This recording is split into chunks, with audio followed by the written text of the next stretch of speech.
మన ప్రభువును ప్రియ రక్షకుడైన యేసుక్రీస్తు ప్రభువారి అతి శ్రేష్టమైన నామంలో మరొకసారి పునరుద్ధానపు ఆదివారపు ఆరాధనలోకి పాలుపంపులు పొందినటువంటి అందరికీ వందనాలండి.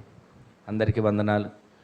దేవుడు ఇంతవరకు మనలను మన కుటుంబాలను కంచివేసి కాపాడి ఆయన సజీవమైన రెక్కల నీళ్ళు భద్రపరిచిన దేవునికి ఒక్క క్షణం చేతులెత్తి దేవునికి స్తోత్రం చెప్దాం. హల్లెలూయా, హల్లెలూయా. కొద్దిసేపు దేవుని మాటలు మనం ధ్యానం చేద్దాం. దేవుని మాట జీవం కలిగిన మాట. మనుష్యుడు రొట్టె వలన కాక దేవుని నోట నుండి వచ్చే ప్రతి మాట వలన జీవిస్తాడు. ఆ సత్యాన్ని ఎరిగిన మనం ప్రతిరోజు ఆయన మనతో మాట్లాడాలని ఆశపడే వారిగా ఉంటాం. ఆయన్ని చూడాలని ఆశ కలిగిన వారిగా ఉంటాం. కలలోనైనా కనపడాలని ఆశ కలిగిన వారిగా ఉంటాం. దర్శనంలోనైనా ఆయన నిన్ను చూడాలని ఆశ కలిగిన వారు ఉంటాం. అయితే ఆయనను చూచి నమ్మిన వాని కంటే చూడక నమ్మిన వారే మరి ధన్యులు అని ఆయన అంటాడు. ఆయన ఈ రోజున మనం విశ్వసిస్తున్నాం. విశ్వాసం అనే పునాది మీద కట్టబడుతున్నాం. ఉపదేశం అనే క్రమం మీద ప్రతిరోజు పెంచబడుతున్నాం. వాక్యం అనే ఆయనను నిత్యము హత్తుకొని ఆయనతో జీవిస్తున్నాం. ఈ దినాన గడిచిన 3 వారాలుగా ఒక మాట మనం వింటున్నాం కదా. మూలవాక్యం చదువుకొని మరొక మాటలకు మనం వెళ్దాం. చూడండి ఒకసారి. ఇర్మియా ప్రవచన గ్రంథం 31వ అధ్యాయం 14వ వచనం. నా జనులు నా ఉపకారములను తెలుసుకొని తృప్తి పొందుతారు. గట్టిగా ఆమె చెప్పండి. గడిచిన 3 వారాలకు మనం వింటూ వస్తున్నాం. ఈ వారంతో ఈ అంశాన్ని ముగించి వచ్చే నెలలో మొదటి ఆధారం మరొక మాట మనం ధ్యానం చేద్దాం. నా జనులు నా ఉపకారములను తెలుసుకొని తృప్తి పొందుతారు. ఎవరైనా జనులు ఏం ఉపకారాలు తెలుసుకోవాలి? ఒక్కొక్కటి మనం వింటూ వస్తున్నాం. ఆయన జనులైనటువంటి వారు ఆయన చేసిన ఉపకారాలు తెలుసుకుంటే తృప్తి పడతారు. వింటూ వస్తున్నాం కదా. మనిషికి తృప్తి అనేది ఉండదు. చాలా మాటలు విన్నాం తృప్తి గురించి. ఏది సంపాదించినా ఏది తిన్నా తృప్తి అనేది కలగదు. ఇంకా తినాలి లేదా ఇంకా సంపాదించాలి. ఇప్పుడు తింటాం, కాసేపు ఆగిన తర్వాత మరలా ఆకలిస్తుంది, మరలా తినాలనిపిస్తుంది. ఎంత సంపాదిస్తాం, ఇంకా నేను సంపాదించాలని ఆశ ఉంటుంది. ఆస్తిపరంగా సంపాదించాలని ఆశ ఉన్నా, ఒకవేళ ఆత్మలు సంపాదించాలనే ఆశ ఉన్నా, ఏది మనం ఈ లోకంలో పోగు చేయాలని ఆశ కలిగి ఉన్నా, మనము జీవిస్తున్న వారం ఎలా ఉండాలని వాక్యం సెలవిస్తుందంటే తృప్తి కలిగి మనం జీవించాలి. ఉన్న దాంట్లో తృప్తి, దేవుడిచ్చిన దాంట్లో తృప్తి, సంపాదించిన దాంట్లో తృప్తి, కట్టుకున్న ఇంటిలో తృప్తి, చేసుకున్న భర్తలో చేసుకున్న భార్యలో తృప్తి, ప్రతిరోజు సంఘం దేవుడిచ్చాడు దానిలో తృప్తి, సేవకుడినిచ్చాడు దానిలో తృప్తి, సేవకుడైతే సంఘాన్ని ఇచ్చాడు దానిని బట్టి తృప్తి చెందాలి. ఎక్కువ ఉన్నారు తక్కువ ఉన్నారు ఇది ఎప్పుడు ఎక్క చూడకూడదు. సంపాదనైనా ఆత్మలైనా ఆస్తులైనా దేవుని చేత కట్టబడిన వారైనా ప్రతి ఒక్కరము కూడా దేవుడు మనకిచ్చిన ఆరోగ్యాన్ని బట్టి ఆయుష్ని బట్టి తృప్తి పడేటట్లు దేవుడు నిలబెట్టును గాక. ఆ తృప్తి దేని ద్వారా జరుగుతుందో 2 మాటలు మనం వింటూ వచ్చాం. ఒకటి, ఆయన చేసిన ఉపకారాలలో మనము తృప్తి పడాలంటే సమృద్ధిని దేవుడు దయచేస్తాడు. ఆ సమృద్ధిని తెలుసుకుని మనం తృప్తి పడాలి. ఏమి ఇచ్చాడండి దేవుడు, ఏం చేశాడండి దేవుడు, ఏమైందండి నాకు దేవుళ్ళకి వచ్చా. కానీ కొన్నిసార్లు మన నోట అవిశ్వాసపు మాటలే కానీ అపనమ్మకమైన మాటలే కానీ పలుకుతుంటాం. కానీ ప్రతిరోజు బిడ్డలను ఇచ్చాడా, బిడ్డలను బట్టి తృప్తి పడాలి. కుటుంబాన్ని బట్టి తృప్తి పడాలి. ప్రతిరోజు దేవుడిచ్చిన ఆరోగ్యాన్ని బట్టి ఏముందండి ఆరోగ్యం, మందులు మింగుతున్నాం కానీ స్వస్థత లేదు, ప్రార్థన చేయించుకుంటాం కానీ బాగుపడట్లేదు అని అనుకుంటుంటాం. కానీ దేవుడు నన్ను బాగు చేశాడు అని తృప్తి పడాలి. దేవుడు నన్ను స్వస్థపరిచాడు అని తృప్తి పడాలి. దేవుడు నా కుటుంబాన్ని పోషిస్తున్నాడు అని తృప్తి పడాలి. వాక్యం వింటున్నామా? వింటున్న వాక్యాన్ని బట్టి అంట ప్రతిరోజు మనం తృప్తి పడాలి. ఏమోలండి ఎప్పుడు వినే వాక్యమేగా అని అనుకుంటుంటాం. కొన్నిసార్లు వినే వాక్యమే కావచ్చు, తెలిసిన వాక్యమే కావచ్చు, బోధించిన వాక్యమే కావచ్చు, ఏది ఏమైనా దేవుడు మనతో మాట్లాడినప్పుడు తృప్తిగా ఆయన మాటలను భుజించే వారిగా మనము మార్చబడదుము గాక. ఆయన మాటలు మనకి ఆహారం. ఆయన మాటలు మన జిహ్వకు మధురం. ఆయన మాటలు జుంట తేనె ధారల కన్నా మధురమైనవి. ఆయన దయగలిగిన మాటల చేత ఓదార్చబడతాం. ఆయన దయగలిగిన మాటల చేత ప్రతిరోజు నడిపించబడతాం. అయితే ఈ 2 మాటల్లో ఆయన చేసిన ఉపకారాలు తెలుసుకొని తృప్తి పడాలంటున్నాడు కదా. ఏం చేశాడు? ఆయన మనకిచ్చిన సమృద్ధిని బట్టి, ఏది ఉన్నా లేకపోయినా సమృద్ధిని ఇచ్చాడని తృప్తి పడండి. దేవుడు మనల్ని ఐశ్వర్యవంతులుగా మార్చును గాక. అన్ని విషయాల్లో తృప్తి పడాలి.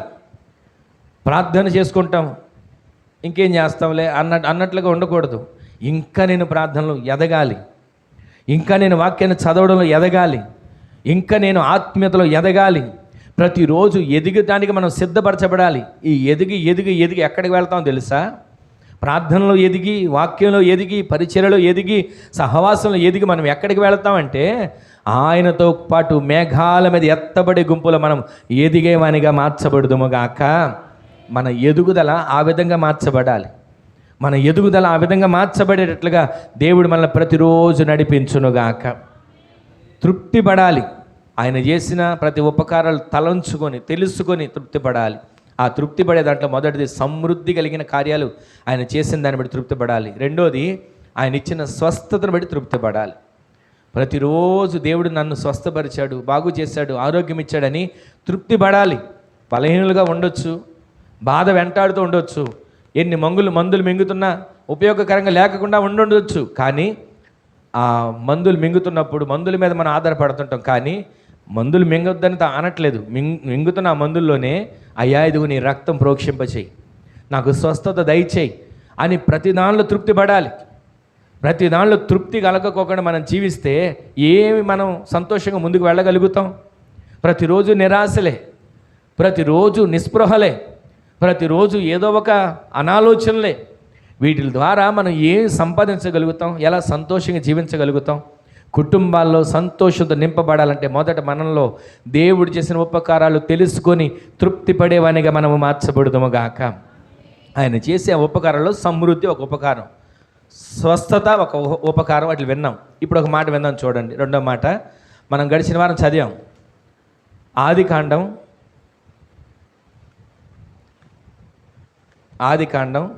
37వ అధ్యాయం 14వ వచనం నుంచి 17వ వచనం వరకు చూడండి ఒకసారి. అప్పుడు మీరు వెళ్ళి మీ సహోదరుల క్షేమమును మీ మంద క్షేమమును తెలుసుకొని నాకు ఒక వర్తమానము తెమ్మని, అంటే తండ్రి కుమారుడితో చెప్పి హెబ్రోను లోయలో నుండి అతన్ని పంపాను. తర్వాత చదవండమ్మా. అతడు షెకెమునకు వెళ్ళాడు. అక్కడ పొలములో ఇటు అటు అతను తిరుగుతుండగా ఒక మనుష్యుడు ఆ వ్యక్తిని చూచి, అయ్యా యవనస్తుడా, దేన్ని వెతుకుతున్నావు అని అడిగాడు. అడగగా నేను నా సహోదరులను వెతుకుతున్నాను అని చెప్పాడు. వారు ఎక్కడ మందని మేపుతున్నారని అడిగాడు. అడగగా ఆ మనుషుడు చెప్పిన ఒక మాట ఏంటంటే, ఇక్కడ ఎంతవరకు ఉన్నారు, ఇక్కడ మేపుకుంటూ వచ్చారు, ఇక్కడ నుంచి వారు సాగి వెళ్ళి దోతానుకు వెళ్ళుదాం రండి అని వారు చెప్పుకోవడం నేను విన్నాను అని చెప్పడం. ఈ మాట మనం వింటున్నాం. ఇక్కడ ఈ మాట జాగ్రత్తగా ఆలకించిన అంత తలపైకైతే ఈ మాట వినండి. ఇక్కడ మనకు తెలిసిన చరిత్రే. యాకోబు తన కుమారుడని యోసేపుకు చెబుతున్నాడు, అయ్యా యోసేపు, నీ అన్నలు మందన మేపుతూ ఉన్నారు, వారు అరణ్యంలో ఉన్నారు, వారు పొలంలో ఉన్నారు, ఫలానా చోట ఉన్నారు, హెబ్రోనులో ఉంటారు లేదా షెకెం అనబడే స్థలంలో ఉంటారు అని చెప్పాడు. చెప్పి వాళ్ళకి జున్నుగడ్డలు తీసుకుని వెళ్ళు, వాళ్ళకి కొంచెం ఆహారం తీసుకుని వెళ్ళు, వాళ్ళకి ఇదిగో వాళ్ళు ఆకలితో ఉంటారా, మందని మేపుతున్నారంటే ఇవన్నీ మోసుకొని వెళ్ళాడండి. చరిత్ర మనకు తెలిసిందే. వెళితే అంత దూరం నుంచి ప్రయాణం చేసి వచ్చాడు. వచ్చినటువంటి ఆ వ్యక్తి ఫలానా తండ్రి చెప్పిన స్థలానికి వచ్చాడు, హెబ్రోను షెకెము. ఈ స్థలాలకు వస్తే అన్నలు కనబడ్డారా అంటే అన్నలు కనబడలా. కనబడక ఏం చేయాలని చెప్పి ఇటు అటు అక్కడ తిరుగుతున్నాడు యోసేపు. తిరుగుతుండగా ఒక మనుష్యుడు చూశాడు. చూసి, అయ్యా ఏంటి అటు ఇటు తిరుగుతున్నావు, దారి ఏమైనా మర్చిపోయావు ఇంటికి వెళ్ళడానికి, ఏమైంది, ఏమైనా పోగొట్టుకున్నావా అని అడుగుతుంటే, ఇదేం కాదయ్యా, మా అన్నలు ఇక్కడ మందని మేపుతున్నారు, మా నాన్నగారు ఇదిగో వారికి ఆహారం ఇచ్చినామని పంపించారు, ఇక్కడికి వస్తే వాళ్ళు కనబడట్లేదు, అని ఇవన్నీ చెప్తే వాళ్ళు అన్నారు, ఆ వ్యక్తి అన్నాడు ఈ మాట ఏంటంటే, వాళ్ళందరూ ఒక మాట్లాడుకుంటున్న మాట నేను విన్నానయ్యా, దోతానుకు వెళదాం రండి అని వాళ్ళు చెప్పుకున్న మాట నేను విన్నా. బహుశా వాళ్ళు అక్కడికి వెళ్ళి ఉండొచ్చేమో అని ఆ మాట చెప్తే, వాళ్ళు దోతాను వెళ్ళారు అనడానికి కరెక్ట్గా జవాబు లేదు. వారు అటు వెళ్ళారా వేరే మార్గం వెళ్ళారా తెలియదు. ఒక వ్యక్తి చెప్పిన మాటను విన్నాడు. సర్లే మనకెందుకు వచ్చినాయి ఈ ప్రయాస, ఈ బాధ, హెబ్రోనుకు వచ్చాను చూశాను, షెకెమునకు వచ్చాను చూశాను, లేరని చెప్పి తండ్రికి చెప్పి ఆహారం వెనక్కి తీసుకెళ్తే సరిపోద్ది. కానీ ఈ యోసేపు చేసిన ఒక గొప్ప పని ఏంటంటే, సహోదరుల క్షేమము తెలుసుకోవడానికి పరుగులు తీయడం మొదలుపెట్టాడు. దేవునికి ఏ మహిమ కలుగునుగాక. ఈ రోజున ఈ మాటలు వింటున్న మనం ప్రతిరోజు సహోదరుల క్షేమం గురించి తెలుసుకోవాలి. మొదటిది ఆయన చేసిన ఉపకారాల గురించి తెలుసుకోవాలి. ఆయన ఏమేమి ఉపకారాలు చేస్తున్నాడు? సమృద్ధిని దయచేస్తున్నాడు. ప్రతిరోజు ప్రతి క్షణం ఆ సమృద్ధి చేత మనల్ని నింపుతున్నాడు, సమృద్ధి చేత మనల్ని పోషిస్తున్నాడు, సమృద్ధి చేత మనల్ని దాస్తున్నాడు. ఎంతో కొంత మనకున్న దాంట్లో సమృద్ధిగా ఒక ముద్ద తినగలుగుతున్నాం కదా, మనకిచ్చిన గూట్లో సమృద్ధిగా జీవించగలుగుతున్నాం కదా. ఏదేదో ఆశలు చూసి, ఏదేదో ఆశల మేడల కోసం పరుగులు తీయకుండా, దేవుడు మనకిచ్చిన దానిలో, ఇచ్చిన ఆ వసతిలోనే సంతృప్తి కలిగి సమృద్ధిని అనుభవించే వారిగా మనము మార్చబడుదుముగాక. సమృద్ధి అనేది కట్టుకున్నటువంటి భవనంలో రాదండి. సమృద్ధి అనేది మన హృదయంలో ఉండాలి. చెట్టు కిందకు గుడారం వేసుకున్న సమృద్ధిగా జీవిస్తారండి. చెట్టు కింద ఒక డేరాలాగా కట్టుకున్న దాంట్లో సంతోషంగా జీవిస్తారండి. ఈ రోజు నీ మాటలు వింటున్న మనం సమృద్ధి, సంతోషం కలిగిన వ్యక్తులుగా, స్వస్థతను అనుగ్రహించే వ్యక్తులుగా మార్చబడాలి. అయితే ఇక్కడ మనం చదివిన మాటలో గమనిస్తే, యోసేపు దోతానుకు వెళ్ళడం మొదలుపెట్టాడు. ఈ చరిత్ర వివరాలు చాలా ఉన్నప్పటికీ కూడా క్లుప్తంగా నేను ఒక మాట మీకు జ్ఞాపకం చేసేది ఏంటంటే, హెబ్రోనుకు వచ్చాడు, షెకెమునకు వచ్చాడు. వారు అక్కడ కనబడలా. వెళ్ళిపోవచ్చు, తిరిగి అవకాశం ఉంది. కానీ వెళ్ళిపోకుండా సహోదరుల క్షేమం కోసం పరుగులు తీస్తూ వచ్చాడు. వెళ్ళి అన్నలను కలుసుకోవడానికి దగ్గరికి వెళ్తున్నాడు. వారు అక్కడ ఉంటారని తెలియదు. మీరు గమనించండి, మన పిల్లల్ని ఇక్కడి నుంచి సెంటర్కి నడిచి పంపించడానికే కాసేపు ఆలోచిస్తాం, ఏమో ఎటు వెళ్తారో తెలియని దారిలేమనని. ఈ రోజులో వాహనాలు ఇచ్చి పిల్లల్ని పంపిస్తేనే వాళ్ళు ఎలా వెళ్ళి వస్తారని చెప్పి భయపడే రోజులు. కానీ ఆ రోజుల్లో ఏ వాహనాలు లేవు. మూటలు మోసుకుంటున్నాడు ఆ తెచ్చిన ఆహారాన్ని, అన్నల కోసం వెతుకుతున్నాడు. సర్లే బండి ఉంది కదా, ఈ ఊరు కాబట్టి ఇంకో ఊరు వెళదాం అని అనుకుంటే సరిపోయేది కాదు. నడుచుకుంటూ వెళ్ళాలి, కాలి నడకన. మార్గం ఏమైనా సరిగా ఇప్పుడు మనకున్నట్టు తారు రోడ్డులాగా ఉంటాయా? ఎత్తు పల్లాలు, మట్టి రోడ్లు. అలాంటి రోడ్లలో రాళ్ళు గుచ్చుకోవచ్చు, నడక సరిగా నడవలేని పరిస్థితి కలిగి ఉండవచ్చు. అన్నదమ్ములు అంతమందికి ఆహారం తీసుకుని వెళ్తున్నాడు అంటే ఎన్ని క్యారేజీలు పట్టుకెళ్ళి ఉంటాడు ఒకసారి మీరు గుర్తించండి. ఒక మనిషికి ఆహారం పట్టుకెళ్ళడానికి ఒక క్యారేజ్ కావాలి. అలాంటిది ఇంచుమించు అన్నలందరూ, ఆ 11 మంది అన్నలకి ఆహారాన్ని తీసుకువెళ్తున్నాడంటే సహోదరుల క్షేమం కోసం ఎంతగా ప్రయాసపడుతున్నాడు, సహోదరుల కోసం ఎంతగా పోరాడుతున్నాడు. ఈరోజు మనం గమనించాల్సింది, ఇంటి కోసం ప్రాకుళ్ళాడేవాళ్ళు ఉంటారు కదా, పిల్లలు పెంచుకోవాలని చెప్పి ప్రాకుళ్ళాడేవాళ్ళు ఉంటారు కదా. నాకెందుకు వచ్చింది సంసారంలేండి, నాకెందుకు వచ్చిన కుటుంబంలోని విడిచిపెట్టే వాళ్ళు కూడా ఉంటారు. ఈ భారం నేను భరించలేను, ఈ కుటుంబాన్ని నేను పోషించలేను, ఈ సంసారాన్ని నేను ఈదలేను అని విడిచిపెట్టేసిన కుటుంబాలు ఎన్ని చూస్తున్నాం మన కళ్ళతో.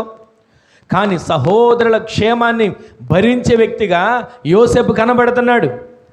అన్నలు నాకెందుకు వచ్చిందిలే, వాళ్ళు తింటే తిన్నారు లేకపోతే లేదని అనుకోలా. భారాన్ని మోసుకుంటూ అడుగులు వేస్తూ పైన మొదలుపెట్టాడు. సరే, అంత దూరానికి వెళ్ళి అన్నలు చూస్తున్నాడు కదా. ఈలోపు అన్నలు తమ్ముడు చూసి ఏమనుకుంటున్నారు మనకు తెలిసిన చరిత్ర, కలలుగానేవాడు వస్తున్నాడు రా, అరే మాకు తినడానికి ఆహారం తెస్తున్నాడే తమ్ముడు, మేము హెబ్రోన్లో ఉంటామని, షెకెములో ఉంటామని వెతుకుతా వచ్చి ఉంటాడే, అక్కడ మేము కనబడలేదు, వెళ్ళిపోకుండా మమ్మల్ని వెతుకుంటూ వస్తున్నాడే, అరే తమ్ముడు మేము ఇక్కడ ఉన్నాం అని పిలవాలిగా. కానీ వాళ్ళు అలా పిలవకపోగా వాళ్ళు అనుకుంటాను మాట్లాడి తెలుసా, కలలుగానే వాడు వస్తున్నాడు రా, రాని ఈ రోజున తేలిపోద్ది వాడి కళ్ళు ఏమవుతాయో, ఇవాళ వాడిని చంపేద్దాం, తాడో పేడ తేల్చుకుందాం, లేదా వాడు లేకుండా చేద్దాం అని మనసులో పగ, ఈర్ష్య. సహోదరుల క్షేమం కోసం ప్రయాసపడుతున్నాడు. ఈ రోజున మూలవాక్యం మనం చదివాం కదా, సహోదరుల క్షేమం తెలుసుకోవాలి, మంద క్షేమం తెలుసుకోవాలి. మంద అని అంటే సంఘం. ప్రతిరోజు సంఘంలో ఏం జరుగుతుంది, సంఘంలోని కుటుంబాలు ఎలా ఉన్నారు అని ఒక సేవకుడిగా తెలుసుకోవాల్సిన బాధ్యత ఉంది. అలాగే తోటి విశ్వాసులుగా మీరు కూడా ఒకరినొకరు తెలుసుకుని వారి కొరకు ప్రార్థన చేసే బాధ్యత ఉంది. ఈ రోజున సంఘం అంటే మనందరం వేరు వేరు కుటుంబాలు అని అనుకోకూడదు. సంఘం అని అంటే మనందరం వేరువేరుగా మనం బ్రతుకుతున్నా, వేరువేరు అభిరుచులు కలిగి ఉన్నా, వేరువేరు మనస్తత్వాలు మనలో ఊరేగుతున్నా, సంఘము అనబడిన మనందరము కూడా ఒక్క కుటుంబముగా, ఒక్క శరీరముగా, శరీరములో ఉన్న ఒక అవయవాలుగా దేవునిని ఎప్పుడు తెలుసుకొని సంఘ క్షేమం కొరకు పాటుపడేవారిగా మనము మార్చబడుదుముగాక. ఈ రోజున మంద క్షేమం, సహోదరుల క్షేమం తెలుసుకోవడానికి పరుగులు తీస్తున్నాడు యోసేపు. ఈరోజు ఈ మాటలు వింటున్న మన జీవితంలో ఎన్నిసార్లు మన సహోదరులు క్షేమాన్ని తెలుసుకున్నాం? ఎన్నిసార్లు మన తోబుట్టులో క్షేమం తెలుసుకున్నాం? కొన్నిసార్లు ఉంటారండి కుటుంబాల్లో, తోబుట్టువులుగా ఉంటారు, కానీ ఒకరు క్షేమంగా ఉంటే వారవలేరు, ఒకరు సంతోషంగా ఉంటే అసలు తట్టుకోలేరు. ఎలా వీళ్ళకి గొడవ పెడదాం, ఎలా వీళ్ళని మాట కలవకుండా చేద్దాం, ఇంకొకరికి మనసు లేకోకుండా చేద్దామని చెప్పి పరుగులు తీసేవాళ్ళు, పోరాడబడేవాళ్ళు చాలామంది ఉంటారు. కానీ ఇక్కడ లేఖనాలు మనం ఏం చదువుతున్నాం తెలుసా? సహోదరుల క్షేమం తెలుసుకోవడానికి యోసేపు బయలుదేరాడు. అన్నలు చంపడానికి వచ్చిన, చంపుదామని చెప్పి ప్రయత్నాలు చేసిన, అంగీ తీసుకొని వస్త్రహీనుడిగా చేసి నీళ్లు లేని గుంటలో పడేసిన, వస్తువును అమ్మినట్లుగా కాని దేశానికి, ఐగుప్తు దేశానికి అమ్మి వేసిన, ఏమాత్రం కూడా పగబెట్టుకోలేదండి. ఇక్కడ మనకు తెలిసిన అవ్వాల్సిన ఒక మాట ఏంటంటే, మన వాళ్ళు మనకి ఎన్నిసార్లు ద్రోహం చేస్తున్నారు, మన అనుకున్న వాళ్ళు మనల్ని ఎన్నిసార్లు మోసం చేస్తున్నారు, మన అనుకున్న వాళ్ళు మన మీద ఎన్నిసార్లు లేనిపోయిన మాటలు కల్పిస్తున్నారు, మన అనుకున్న వాళ్ళు మన మీద నేరారోపణ కలిగినటువంటి దూషణ కలిగిన మాటలు ఎన్నిసార్లు పలుకుతున్నారు. ఎన్ని పలికినా ఎన్ని చేసినా ఏమాత్రం కంగారు పడక్కర్లేదు. ఆమె చెప్పండి. యోసేపు ఏమైనా కంగారు పడ్డా? అన్నలు వచ్చి వస్త్రాలు లాగేస్తున్న అంగీని తండ్రి చక్కగా విచిత్రమైన అంగీని గుట్టించాడని లేఖనాలు రాయబడి ఉంటుంది. ఆ అంగీ వేసుకొని వచ్చిన తమ్ముడిని అంగీ తీసేసి వస్త్రహీనుడిగా చేసి ఆ నీళ్లు లేని గుంటలో పడేస్తే ఎంత అల్లాడిపోయి ఉంటాడండి, ప్రాణం ఎంత వెళ్ళాడిపోయి ఉంటుంది. కానీ అలాంటి పరిస్థితులు మన జీవితాలు ఎన్నిసార్లు ఎదురైనా, మన అనుకున్న వాళ్ళు మనల్ని చూసి వారవలేని వారిగా ఉన్నా, మన అనుకున్న వాళ్ళు మన ఎదుగుదలను చూసి సహించలేని వారిగా ఉన్నా, మన అనుకున్న వాళ్ళు మనం దేవుళ్ళు ఎదుగుతాన్ని చూసి కూడా వాళ్ళు ఓర్వలేక తట్టుకోలేని స్థితిలో ఉన్నా, ఒక రోజు వస్తుంది వాళ్ళందరూ కూడా యోసేపు ఎదుట అన్నలు తలలు ఉంచుకొని నిలబడినట్లుగా దేవుడు మీ పక్షాన కార్యాలు జరిగించునుగాక. ఎప్పుడు చేస్తాడు? ఎలా చేస్తాడు? సహోదరుల క్షేమం నీవు కోరుకోవాలి. ఆమె చెప్పండి. మీ సహోదరుల క్షేమాన్ని నీవు ఎల్లప్పుడూ కోరుకోవాలి. వాళ్ళు కీడు చేస్తున్నా, వాళ్ళు కీడు తలబెడుతున్నా, నీవు మాత్రము క్షేమమే కోరుకునే వానిగా మార్చబడుదువుగాక. నీవు ఆ క్షేమాన్ని కోరుకున్నావా? క్షేమాన్ని కోరుకున్న నిన్ను దేవుడు చూస్తున్నాడు. ఒక దినాన నిన్ను అవమానించిన వాళ్ళే, ఒక దినాన నిన్ను నెమ్మది లేకుండా చేయాలని చూసిన వాళ్ళే నీ ఎదుట తలలు వంచుకొని చేతులు కట్టుకునే పరిస్థితి రాబోతుంది. ఆమె చెప్పండి. ఈరోజు నీ మాటలు వింటున్న మనందరి జీవితాల్లో సంఘక్షేమం, మందక్షేమం, సహోదరుల క్షేమము నీవు తెలుసుకునే గుంపులో ఉందువుగాక. అలా మందక్షేమం తెలుసుకోవడం అంటే యోసేపు ఆశీర్వదించబడడానికి కారణం ఇదే. ఈరోజు మనం ఆశీర్వదించబడాలంటే మన శత్రువును, మత్తయి సువార్తలో మనకు కనబడతాయి కదా, శత్రువులను ప్రేమించండి, మిమ్మల్ని హింసించే వారి కొరకు చెయ్యాలి, ఎల్లప్పుడూ చేయాలండి. మనల్ని పొగిడేవారి కొరకో, మనకు అన్నం పెట్టేవారి కొరకో, లేదా మన కోసం మేలు చేసేవారు, సహాయం చేసేవారి కొరకే కాదు, మనల్ని హింసించే వారి కొరకు కూడా మనం ప్రార్థన చేస్తూ ఉంటే మనం చేసే ప్రార్థన ఒక దినాన వాళ్ళలో మార్పును తీసుకొస్తుంది. నీ ఎదుట వారు నిలబడేటట్లుగా దేవుడు చేయబోతున్నాడు. ఆమె చెప్పండి. ఈ రోజున నీవు నా జనులు నా ఉపకారములు తెలుసుకొని తృప్తి పడాలి అని దేవుని వాక్యం నెరవేర్చబడాలంటే, ఆ వాగ్దానం మన జీవితంలో నెరవేర్చబడాలని మనం కోరుకుంటే మనము ఆయన ఉపకారాలు తెలుసుకోవాలి, మనము సహోదరుల క్షేమం తెలుసుకోవాలి, మనము మంద క్షేమం తెలుసుకోవాలి. మీకు ఒక మాటను జ్ఞాపకం చేస్తా. ఇలాగే ఒక సహోదరుడి క్షేమం కోసం పరుగులు తీసిన ఒక అక్క ఉంది. ఎవరు చెప్పండి? చెప్పండి, గట్టిగా చెప్పండి. ఒక సహోదరుడి క్షేమం కోసం పరుగులు తీసిన ఒక అక్క ఉంది. ఆమె గురించి చాలాసార్లు బైబిల్లో రాయబడిన మాట, చాలామంది కొన్నిసార్లు సందర్భాలు చెప్పే మాట ఏంటి తెలుసా? మిరియాము మోషేకి వ్యతిరేకంగా మాట్లాడింది, మోషేకి వ్యతిరేకంగా సణిగింది. ఆమె కుష్టు కలిగిన వ్యక్తిగా మార్చబడింది అని చరిత్రలో రాయబడి అదే చెప్తుంటాం. ఎన్నిసార్లు మిరియాము అన్న మాట గుర్తొచ్చినప్పుడల్లా ఇదిగో మోషేకి వ్యతిరేకంగా మాట్లాడింది కుష్టు వ్యాధి కలిగిన వ్యక్తిగా మార్చబడింది, ఈ మాటే చెప్తుంటాం. కానీ అసలు ఆ మోషే కన్న తల్లే నా వల్ల కాదికి బిడ్డను దాచడం అని అనుకొని ఒక పెట్టిని తయారు చేసి దానిలో పెట్టి నీళ్ళలో పెట్టి వదిలేసింది, ఏమైపోతే పోయాడులే పోనీ అని. కానీ అక్క ఆ బిడ్డ ఏమైపోతున్నాడో ఒకసారి చూడండి. నిర్గమకాండం 2వ అధ్యాయం 4వ వచనం చూడండి.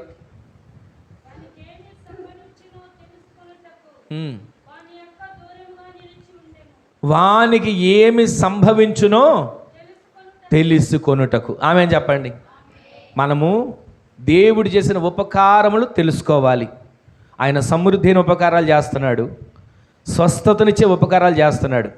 తర్వాత రెండోది మనం వింటున్నాం, సహోదరుల క్షేమం తెలుసుకోవాలి, మంద క్షేమం తెలుసుకోవాలి. ఇక్కడేం కనబడుతుంది ఒకసారి చదవండి ఆ మాట మరలా.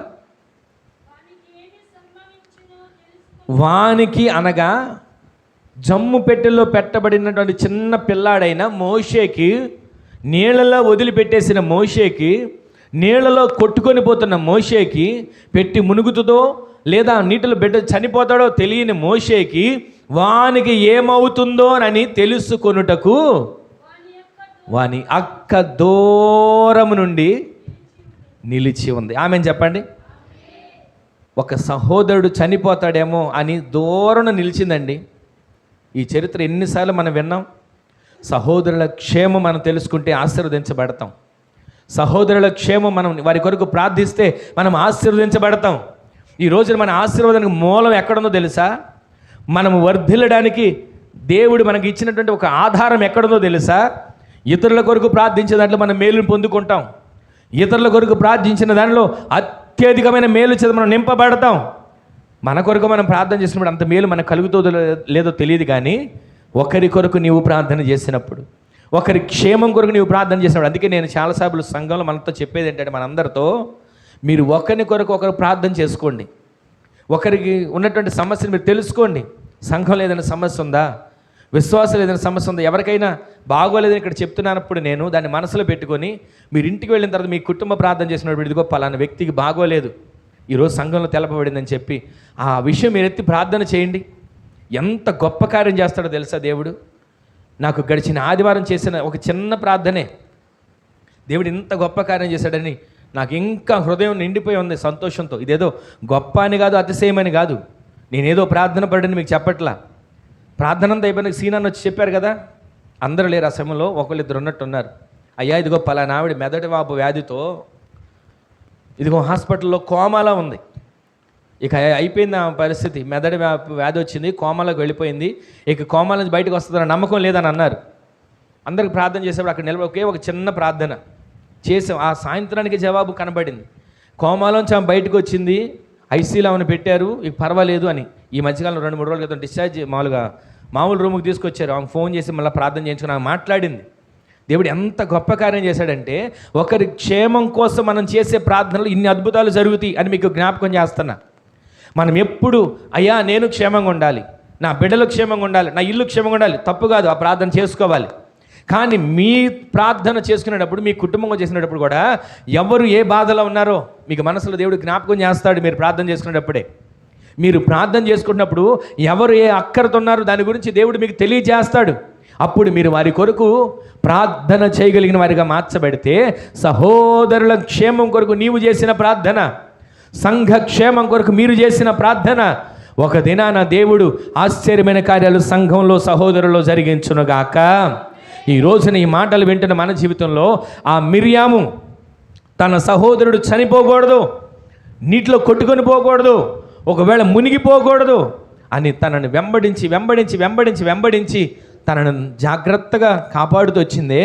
ఆ రాణి వెళ్ళి ఫరో కుమార్తె వెళ్ళి చూస్తే, ఆ బిడ్డను చూసి జాలిపడి పెంచుకోవాలని ఆశ కలిగితే వెంటనే రాణి దగ్గరికి వెళ్ళింది. అమ్మా ఇదిగో ఈ పిల్లోని పెంచడానికి ఒక దాదిని తీసుకురామంటావా అని అడుగుతుంది. ఇక్కడ మీరు గమనించండి, నాకెందుకు వచ్చిందిలే, పోతే పోయాడు, వాడు లేకపోతే నేను బతుకున్నాక నన్ను బాగా చూసుకుంటుంది మా అమ్మ అని అనుకోలా. తన తమ్ముడి కోసం ఎంతగా పరితపించింది. ఆ రాణి దగ్గరికి వెళ్ళి నీకు ఒక దాదిని తీసుకొస్తాను కన్న తల్లిని తీసుకొచ్చి పెంచేటట్లుగా చేసిందండి. ఈ రోజున సహోదరుల క్షేమం.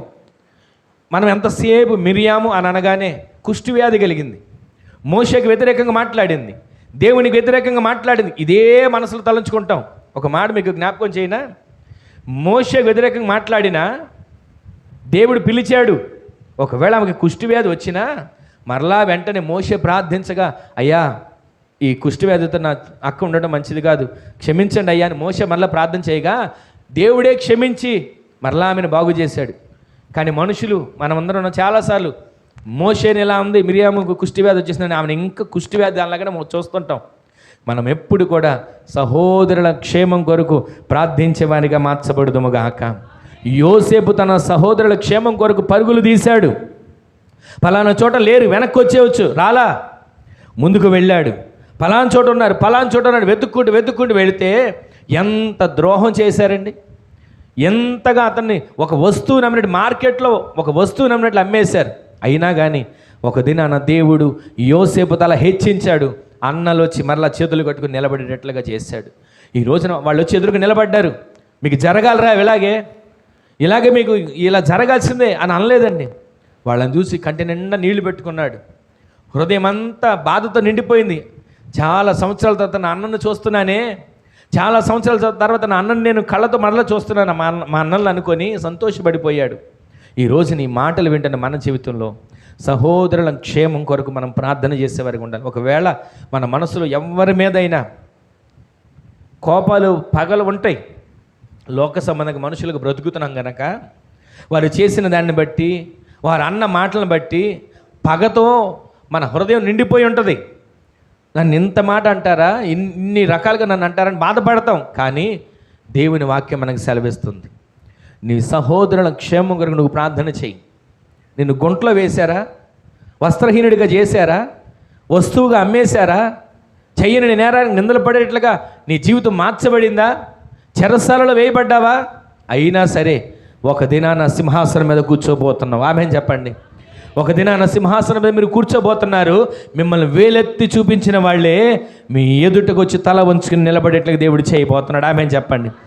అంటే వాళ్ళని ఏదో మనం శిక్షిస్తామని కాదు, వాళ్ళు తెలుసుకునేటట్లుగా దేవుడు చేయాలంటే నీవు మొదట నీ సహోదరుల క్షేమాన్ని తెలుసుకునే వ్యక్తిగా మార్చబడుదువుగాక.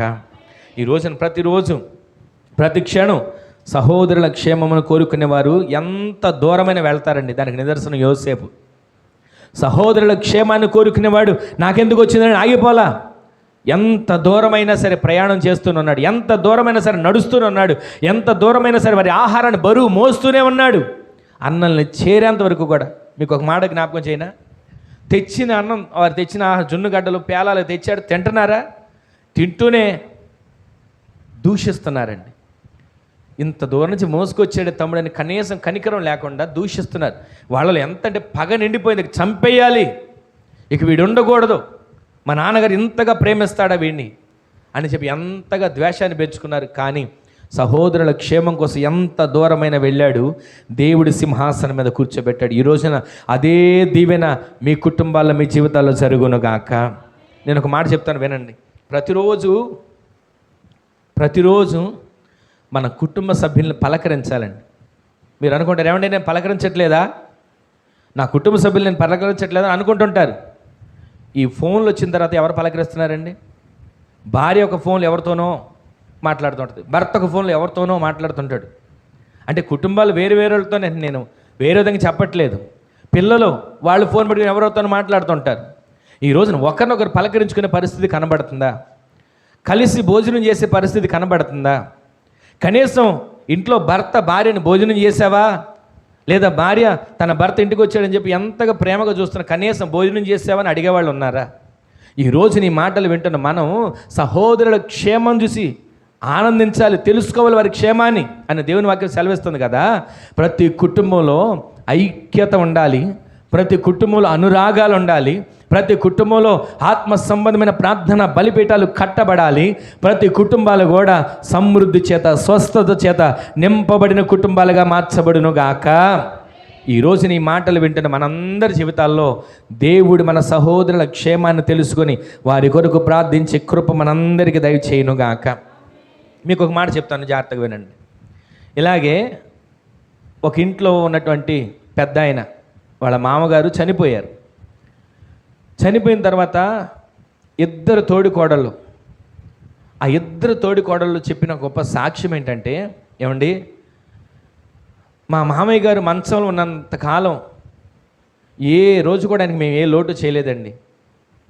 ఆయనకి ఏ సమయానికి ఏది కావాలో, ఏ సమయానికి ఏది తీసుకుని వెళ్ళాలో, ఆఖరికి ఆయన ఏ రకమైన పరిస్థితులు ఉందో దానిని మేము జాగ్రత్తగా గమనిస్తూ వచ్చాం. ఆయన్ని మేము ఒక మామలా కాదండి, కన్న తండ్రిగా మేము ఆయన్ని సేవ చేసాం. దానికి కారణం ఏంటో తెలుసా? మా మామయ్య గారు ఎప్పుడు కూడా మమ్మల్ని ఏమైనాడో తెలుసా? ఇష్టం వచ్చినట్టు నోటుకు వచ్చినట్టు తిట్టడం అలాంటివి చేసేవాడు కాదు.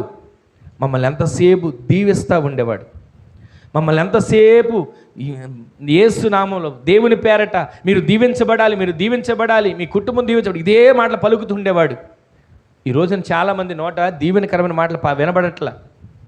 ఎవరి నోట చూసినా ఏదో రకమైనటువంటి వ్యర్థమైన మాటలే, ఏదో రకమైన వ్యంగ్యమైన మాటలే.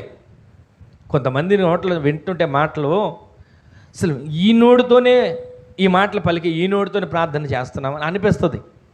యాకోబు పత్రికలో ఉంది కదా, ఒక్క నోట నుండి ఏ శాప వచ్చినమును ఒక్క నోట నుండి ఏ ఆశీర్వాదం వచ్చినము పలుకుతున్నారంట. ఇక్కడ వాళ్ళిద్దరు తోడికోడళ్ళు చెప్పినటువంటి గొప్ప సాక్ష్యం ఏంటంటే, మా మామయ్య గారు మేమంత కన్న తండ్రిగా చూసుకోవడానికి గల కారణం, ఆయనకు అంత బాగోలేని స్థితిలో, మంచంలో లేవలేని స్థితిలో కూడా మేము ఆయనకు పరిచర్య చేయడానికి గల కారణం ఏంటో తెలుసా? ఆయన ఏనాడు మమ్మల్ని పల్లెత్తి ఒక మాట కూడా అనలేదు.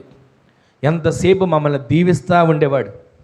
ఆ దీవెన మాకు ఇంకా దీవెనగా ఆశీర్వాదకరంగా మార్చబడింది. మేము ఆశీర్వదించబడ్డాం, ప్రార్థనలో ఎదగగలిగాం, పరిచర్య చేయగలుగుతున్నాం. ఇదిగో మందిరంలో చేసిన పరిచర్య అయినా, మా మామగారి దగ్గర చేసిన పరిచర్య ఏదైనా మేము చేయగలడానికి కారణం ఏంటో తెలుసా? మేము దేవుని సందులో వింటున్న ఉపదేశం. ఆమెను చెప్పండి. దేవుని సందులో మేము వింటున్న దేవుని వాక్యం. ఆమెను చెప్పండి. ఆ వాక్యం, మేము ఒక సంఘానికి వెళ్తున్నామే, ఆ సంఘంలో మేము వింటున్న వాక్యం ఉందే, ఆ వాక్యం ఎక్కడ మేము తొట్టిల్లిపోయేటట్లుగా మాకు నేర్పలా, ఎక్కడ మేము కృంగిపోయేటట్లుగా మమ్మల్ని బలహీనపరచలా. గడిచిన వారంలోనేనండి ఒక పెద్ద ఆయన చనిపోతే ఆ ఆదరణ కూడికి వెళ్ళిన తర్వాత అక్కడ చెప్పిన మాటలు పనులు కూడా వచ్చి సాక్ష్యం చెప్తున్నారండి. ఈ రోజున ఈ మాటలు మీకు ఎందుకు జ్ఞాపకం చేస్తానంటే, మనము ఒకరి క్షేమాన్ని తెలుసుకునే వ్యక్తులుగా మార్చబడుదుముగాక. ఆ ఇంట్లో ఇద్దరు కోడలు చెప్పినటువంటి సాక్ష్యం ఏంటంటే, ఆ కోడలు చెప్పినటువంటి సాక్ష్యంలో ఎంతసేపు పోతే పోయేళ్ళండి అనేవాళ్ళు ఉన్నారు ఈ లోకంలో, పేడ విరగడైపోయింది అనేవాళ్ళు ఉన్నారు. కానీ ఆయన ఉన్నంతకాలం మమ్మల్ని దీవిస్తూ ఉండేవాడండి, ఆయన ఉన్నంతకాలం మమ్మల్ని ప్రేమిస్తూ ఉండేవాడండి, ఆయన ఉన్నంతకాలం మమ్మల్ని ఎంత చక్కగా పలకరించేవాడునండి అని ఎంత చక్కగా చెప్తాడంటే, ఆ మాటలు వింటుండగా అర్థమైంది ఏంటంటే, వాళ్ళు చెప్తున్నారు, ఇదిగో మేము ఇలా ఉండడానికి మా మామయ్య గారు అలా మమ్మల్ని దీవించడానికి కారణం ఏంటో తెలుసా? మేము వెళుతున్నటువంటి సంఘంలో మాకు వినబడుతున్నటువంటి ఉపదేశంలో మేము కట్టబడ్డాం, ఆ ఉపదేశం మీద మేము నిలబడగలుగుతున్నాం.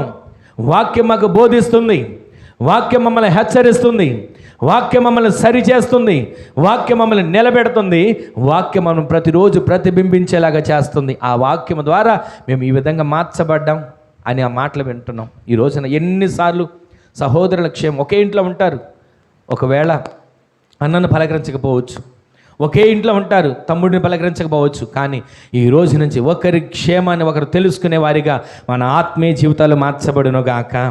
యోసేపు వెళ్ళిన చోటల్లా అన్నలు కనబడలేదని ఇంటికి వచ్చేసి ఉండొచ్చు, కానీ రాలేదు, వెళ్ళాడు, అన్నల క్షేమాన్ని తెలుసుకుని ఆహారం ఇచ్చాడు. వాళ్ళు కీడు చేశారు, కానీ ఒక దినాన్ని అంటాడు, నేను వారికి మేలే చేస్తాను. అన్నలారా, మీరు నన్ను ఇలా చేసినందుకు బాధపడకండి, ఒక దినాన ఈ రోజున మీరందరూ పోషించబడ్డానికి ముందుగా దేవుడు నన్ను ఏర్పరచుకొని ఇక్కడికి పంపించాడు. ఈ రోజున ఈ మాటలు వింటున్న మనందరి జీవితంలో సహోదరుల క్షేమాన్ని మనం తెలుసుకోవాలి, మంద క్షేమాన్ని మనం తెలుసుకోవాలి, కుటుంబ క్షేమాన్ని మనం తెలుసుకోవాలి. కుటుంబంలో పిల్లలు ఎలా ఎదుగుతున్నారో, పిల్లలు ఏది చూస్తున్నారో, పిల్లలు ఏది మాట్లాడుతున్నారో, పిల్లలు ఎలా నడుస్తున్నారు, ప్రతిదీ తెలుసుకోవాలి. ఆత్మ సంబంధంగా ఎదుగుతున్న మనకు ఒక బాధ్యతను ఇచ్చాడు. ఆత్మ సంబంధంగా ఎదుగుతున్న మనకు దేవుడు ఆత్మీయ జీవితంలో మనం కట్టబడి మన బిడ్డల్ని కట్టుకునేట్లుగా అవకాశం ఇచ్చాడు. అన్ని విషయాల్లో తెలుసుకునే వారిగా దేవుడు మనల్ని నిలబెట్టునుగాక. ఈరోజు నీ మాటలు వింటాను. మన జీవితంలో ప్రతిరోజు కూడా, ప్రతిరోజు ప్రతి క్షణం మనకు ఒక కుటుంబాన్ని ఇచ్చాడు, మనకు ఒక సంఘాన్ని ఇచ్చాడు. మనం ధన్యులమే. అయితే మనకిచ్చిన అన్నదమ్ముల్లో కానీ అక్క చెల్లెల్లో కానీ ఒకవేళ మనం ఎవరి విషయంలో కూడా పలకరించలేని స్థితిలో ఉన్నా, పరామర్శించలేని పరిస్థితిలో ఉన్నా, వారు మనకి కీడే చేశారా అయినా కంగారు పడొద్దు. ఒక దినాన వారు దేవుని ద్వారా మీరు చేసిన మేలు తెలుసుకోబోతున్నారు. గట్టిగా ఆమేన్ చెప్పండి. ఇలాగేనంట దేవదాస్ అయ్య గారు చెప్పిన మా ఆత్మీయత అంటే చెప్పిన ఒక మాట చెప్తాను. ఒక ఆయన బాగా ఒక వ్యాధి చేత బాధపడుతున్నాడు. బాధపడుతూ ఉంటే ఎన్నో మందులు మింగుతున్నాడంట, తగ్గట్లేదు. ఎన్నో చోట్ల వైద్యుల దగ్గర చూపించుకున్నాడు, ఏమాత్రం ఫలితం కలగల. అయితే ఒక రోజున దేవదాస్ అయ్య గారు ఆత్మీయత అంటే ఒక చోట వాక్యం చెప్పడానికి వెళితే ఆ వాక్యాన్ని విన్నాడంట. ఆ వాక్యం విని ఆయన ఇంటికి వచ్చి ఒక చిన్న ప్రార్థన చేయమంటే ఇంటికి వెళ్ళి ప్రార్థన చేశారు. ప్రార్థన చేస్తే ఆ ఇంట్లో అంతా అదొక రకమైన గలిబిలిగా ఉంది. ఆ ఇల్లంతా కూడా సమస్యల చేత నిండిపోయినట్లుగా, ఆయనకున్న బలహీనతను బట్టి ఇల్లంతా వాతావరణం అలా మార్చబడి ఉంది. అప్పుడు ఆయన ప్రార్థన చేశాడు. ప్రార్థన చేసిన తర్వాత వచ్చేసారు. ఆయన బలహీనత చెప్పాడు. అయ్యా రోజు ఇలా ప్రార్థన చేసుకోండి అని చెప్పారు. ప్రార్థన చేసుకోండి అని చెప్పిన తర్వాత మరలా ఆయన మందిరానికి వచ్చాడు. ప్రార్థన చేయించుకుంటాడు కానీ సమస్య తగ్గట్ల, ఆయన బలహీనత తగ్గట్ల పెరుగుతుంది. సరే అని చెప్పి మరలా వచ్చి ప్రార్థన చేయించుకున్నాడంట. అయ్యా మరలా నాకు బలహీనత పెరిగింది తప్ప నీ ప్రార్థన ద్వారా తగ్గలేదు అన్నాడంట. అప్పుడేం అర్థం కాల. సరే అని మరలా ప్రార్థన చేశారు, వెళ్ళిపోయాడు. ఇక మూడోసారి వచ్చి మరలా ప్రార్థన చేయించుకోదుకు పెరుగుతుందండి అని అన్నాడంట. అనగానే అయ్యగారు ఆలోచించి ప్రార్థన చేసుకుని ఒక వాక్యాన్ని చూపించాడంట. వాక్యాన్ని చూపించగానే వాళ్ళు ఆశ్చర్యపోయారు. ఇదిగో ఎవరి మీదైనా నీకు అసూయ ఉందా, ఎవరి మీదైనా నీకు ద్వేషం ఉందా అంటే నాకు ఎవరి మీద లేదండి అని ఆ మాట అంటున్నాడు. ఈలోపు ఆ భార్య వచ్చిందంట. ఎందుకు లేదండి? ఇదిగో మా ఆయనకి వాళ్ళ అక్క అంటే పడదు, వాళ్ళ అక్కతో గొడవ పడ్డాడు, వాళ్ళ అక్క ఇల్లు గడప దొక్కి ఇప్పటికి ఇన్ని సంవత్సరాలు అయింది అని ఆ మాట చెప్పగానే అయ్యగారు ఒక మాట చెప్పి ప్రార్థన చేశారంట. అయ్యా మనకు ద్వేషాలు ఉండకూడదు, ఒకరి క్షేమాన్ని మనం తెలుసుకోవాలి అని ఇవన్నీ చెప్పిన తర్వాత ఇక అప్పుడు ఆయన ఒక దినాన ఈయన పరిస్థితి మరీ విపరీతం అయిపోయిన తర్వాత ఇక లాభం లేదు. అయ్యగారు చెప్పిన మాటలు గుర్తు వస్తున్నాయి. సరే నా అక్కింటికి వెళదామని చెప్పి బండి దిగి అలా గుమ్మలకు వెళ్ళబోతున్నాడు. ఇంతలో చూసిన అక్క ఏం చేసిందో తెలుసా? నా తమ్ముడు రానే వచ్చాడు ఇన్ని సంవత్సరాలకి నా ఇంటికని పరుగున వచ్చి కౌగిలించుకుని ఇంట్లోకి తీసుకుని వెళ్ళింది. ఆ రోజున ఏడ్చారండి. ఏడుపు మామూలు ఏడుపు కాదంట. అంతగా ఏడ్చిన తర్వాత ఆ ఇంట్లో అక్కతో సమాధాన పడిన తర్వాత ప్రార్థనకి దేవుడు జవాబిచ్చి ఆయన బలహీనత అంతా కొంచెం కొంచెంగా సమస్తాన్ని తీసివేసి ఆరోగ్యాన్ని దయచేశాడు. ఆమెను చెప్పండి. ఈ మాట ఎందుకు జ్ఞాపకం చేస్తుందో తెలుసా? మన దేహంలో కొన్ని బలహీనతలు ఉంటాయి. ఆ బలహీనతలకి కారణం మనకు అర్థం కాదు. మందులు మింగుతున్నాం, తగ్గట్లేదు అనుకుంటాం. హాస్పిటల్కి వెళ్ళి చూపించుకుంటున్నాం, వైద్యుల చేత తిప్పలు పడుతున్నాం, ఏ ఫలితం కలగలేదు అనుకుంటూ ఉంటాం. కానీ కొన్నిసార్లు సహోదరుల క్షేమాన్ని మనం తెలుసుకోకపోవడం కూడా మనకు ఒక బలహీనతగా మన మీద నింపబడి ఉంటుందని మనం గుర్తించాలి. ఎప్పుడైతే సమాధాన పడ్డాడో, ఎప్పుడైతే వారితో ఐక్యత పడ్డాడో ఆయన స్వస్థపరచబడ్డాడు. కుటుంబం అంతా సంతోషంగా ఉంది. ఈ రోజున సహోదరుల క్షేమాన్ని చూసి మీరు ఆనందించే వారిగా మార్చబడుదురుగాక. మీరు ఆనందించడం మాత్రమే కాదు, మీ ద్వారా వారి కుటుంబాలు ఆదరించబడునుగాక, వారి కుటుంబాలు వర్ధిల్లునుగాక, వారి కుటుంబాలు ప్రతిరోజు కూడా పోషించబడునుగాక. దేవుడు ఎవరిని హెచ్చిస్తాడు, దేవుడు ఎవరిని కనబరుస్తాడంటే, దేవుడు ఎవరికి బాధ్యతను ఇస్తాడంటే సహోదరుల క్షేమాన్ని తెలుసుకునే వారిని దేవుడు ప్రతిరోజు గణపరచబోతున్నాడు. ఆమెను చెప్పండి. సహోదరుల క్షేమాన్ని తెలుసుకునే వారిని ప్రతిరోజు దేవుడు హెచ్చించబోతున్నాడు. ఆమెను చెప్పండి. ఇలాగే సహోదరుల క్షేమం తెలుసుకోవడానికి దావీదు కూడా బయలుదేరి వచ్చాడు. ఎక్కడికి వచ్చాడు చెప్పండి? యుద్ధ రంగంలోకి వచ్చాడు. అక్కడ యుద్ధం జరుగుతుంది. 40 రోజుల నుంచి పోరాటం. ప్రతిరోజు శత్రువు వస్తున్నాడు, నోటుకు వచ్చినట్లుగా మాట్లాడుతున్నాడు. మీలో ఎవరైనా ఉంటే రండి చూసుకుందాం అని పిలుస్తున్నాడు. నేను ఓడిపోతే మీకు మా వాళ్ళందరూ దాసోహం అయిపోతారు, మీరు ఓడిపోతే మీరందరూ నాకు పనులుగా వచ్చేయాలి, దాసీలుగా వచ్చేయాలి అంటున్నాడు. ఈ 40 రోజుల నుంచి ఇష్టం వచ్చినట్లుగా మాట్లాడుతున్నాడు. అన్నల క్షేమం తెలుసుకోవడానికి తండ్రి పంపించాడు దావీదును కూడా. అయ్యా ఇదిగో పలానా చోట యుద్ధంలో ఉన్నారు అన్నలు, ఏం తిన్నారో ఏం తినలేదో తీసుకువెళ్ళరా, జున్నుగడ్డలో పేలాలు ఇవన్నీ పెట్టి పంపించాడు. పెట్టి పంపిస్తే అన్నల దగ్గరికి వచ్చాడు, చూశాడు, వెళ్ళిపోవాలిగా. కానీ వెళ్ళకుండా అక్కడ వినబడిన మాటలను చెవులు పడ్డాయి.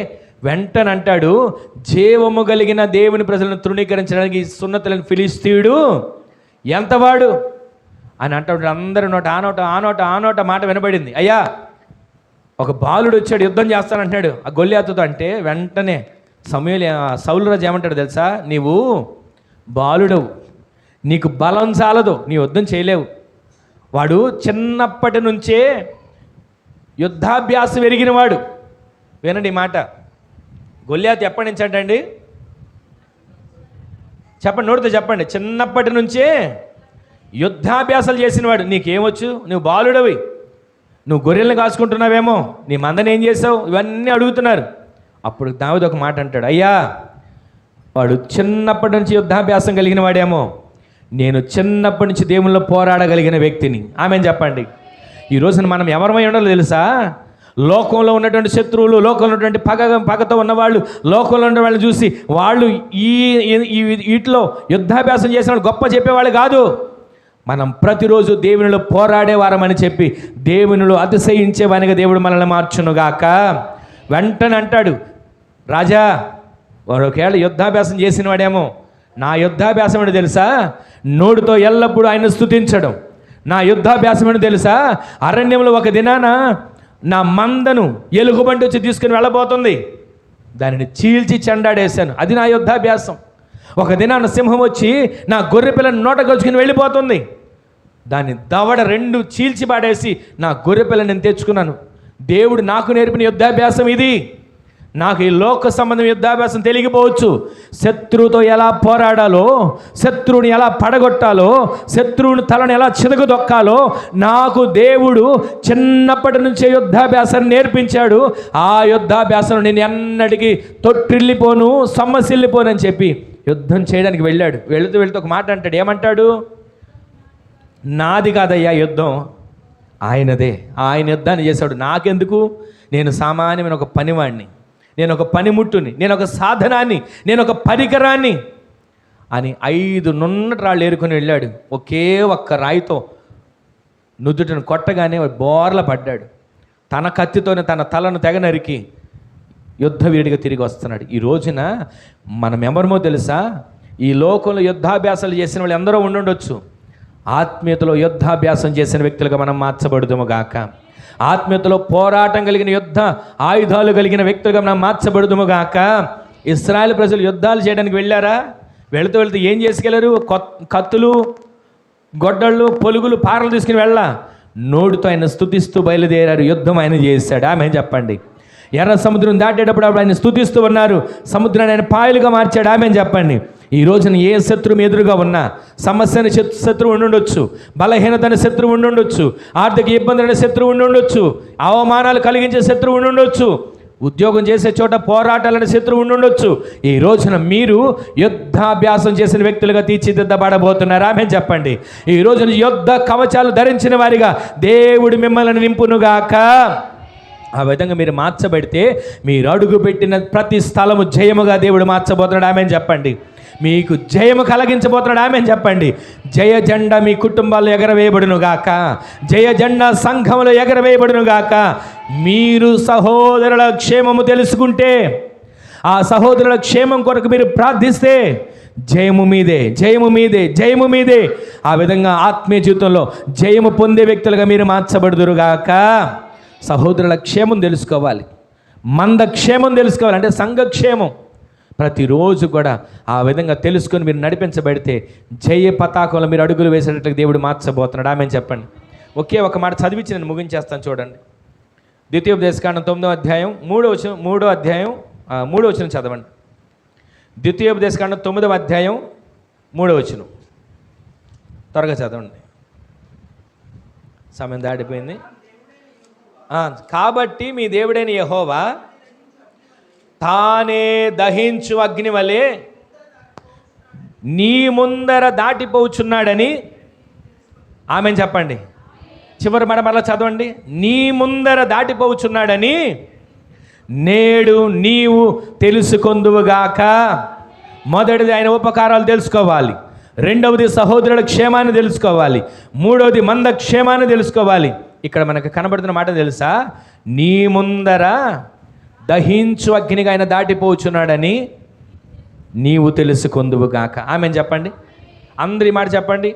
నా ముందర దహించు అగ్నిగా ఆయన దాటిపోచున్నాడు, అది నీవు తెలుసుకోవాలి.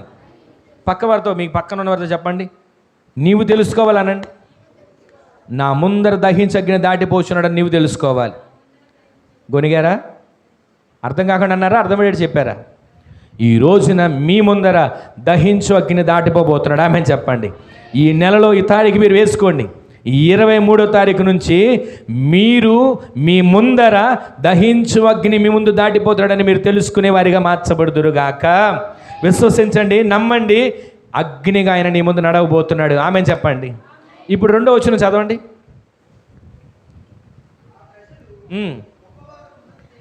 ఆ ప్రజలు గొప్పవారు, ఉన్నత దేహులు, వారు నీవు ఎరిగిన అనాకు వంశస్థులు. ఆ అనాకీలు ఎదుటి ఎవరు నిలవగలరు? కాబట్టి పైన మనకు వినపడుతున్న మాట తెలుసా? వారు ఉన్నత దేహులు. వారు ఇంకేం రాయబడింది అక్కడ? అనాకి వంశస్థులు, వారి ఎదుటి ఎవరు నిలవగలరు అనుకున్నారు కదా ఎన్నిసార్లు? ఈ పరిస్థితి ముందు ఎవరు నిలబడగలుగుతారు? ఈ అప్పుల ముందు ఎవరు నిలబడగలుగుతారు? ఈ కుటుంబంలో ఎవరు నిలబడగలుగుతారు? ఈ సమస్యలు ఎవరు నిలబడగలుగుతారు అని అనుకుంటున్నారు కదా. మీకు ఒక శుభవార్త వినబడబోతోంది. ఆ మాట ఏంటో తెలుసా? ఇదిగో, వారు ఉన్నత దేహులే కావచ్చు, వారు ఎత్తరులే కావచ్చు, వారు అనాకు వంశస్థులే కావచ్చు, వారు ఎట్టి పరిస్థితుల్లో నిన్ను హింసించేవారిగా ఉండొచ్చు, కానీ నీ దేవుడైన యెహోవా తానే దహించు అగ్నిగా నీ ముందర దాటిపోచున్నాడని నీవు తెలుసుకొందువుగాక.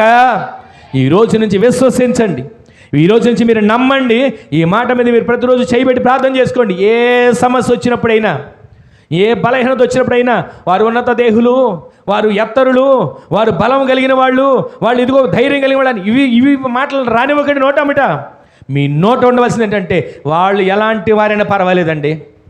వారు ఉన్నత దేహులా, చదవరులా, తెలివి కలిగిన వారా, ఎలాంటి వారైనా సరే నన్ను అవమానపరచడు. నా దేవుడు నా ముందర ఎలా నడుస్తున్నాడు? దహించు అగ్నిగా నా దేవుడు నా ముందు నడవబోతున్నాడు. ఆమె చెప్పండి. ప్రతిరోజు మీరు బయటకు వెళ్ళేప్పుడు అనుకోండి, నా ముందు దహించు అగ్నిగా నా దేవుడు నడుస్తున్నాడు. ఆమె చెప్పండి. మీరు ఉద్యోగానికి వెళ్ళేప్పుడు చెప్పండి, నా ముందు దహించు అగ్నిగా నా దేవుడు నడుస్తున్నాడు. ఆమె చెప్పండి. మీరు వ్యాపారానికి వెళ్ళేప్పుడు చెప్పండి, నా ముందు దహించు అగ్నిగా నా దేవుడు నడుస్తున్నాడు. ఆమె చెప్పండి. ఆయన నడుస్తున్నాడని మీరు తెలుసుకొందురుగాక. అది తెలుసుకోమండి. మనం ఎంతసేపు అనుకుంటాం తెలుసా? ఏమోనండి, ఎలా అవుతుందో పరిస్థితి, ఏమవుతుందో పరిస్థితి, ఏమైపోతాం, ఇవి కాదు మన నోట రావాల్సింది. తానే సమస్యలు ఉన్నాయా? బాధించేవారు ఉన్నారా? ఉన్నత దేహులుగా ఉన్నారా? కలవరు పెట్టేవారిగా ఉన్నారా? అప్పులు ఎదురుగా నిలబడి నిన్ను కుప్పకూలేటట్లు చేస్తున్నాయా? అయినా సరే నీవు అనుకోసింది, నేను అనుకోసింది ఒకే ఒక మాట, నా దేవుడు నా ముందు ఎలా నడుస్తాడండి? దహించు అగ్నిగా. ఆమె చెప్పండి. అందరూ మాట చెప్పండి. దహించు అగ్నిగా మన ముందు దేవుడు నడవబోతున్నాడు. మన ముందు దేవుడు నడవబోతున్నాడు. ఈ నెలలో 23వ తారీఖు, సంవత్సరం అంతా మీరు ప్రార్థన చేసుకున్నప్పుడు ప్రతిరోజు ఈ మాట చెప్పండి. మీ ముందు ఆయన దహించు అగ్నిగా నడవబోతున్నాడు. ఆ నడిచే దేవుడు దహించే అగ్నిగా నీ ముందు నడిస్తే ఎలాంటి చెత్త అయినా కాలిపోబోతుంది, ఎలాంటి సమస్య అయినా కాలిపోబోతుంది, ఎలాంటి బలహీనత అయినా కాలిపోబోతుంది.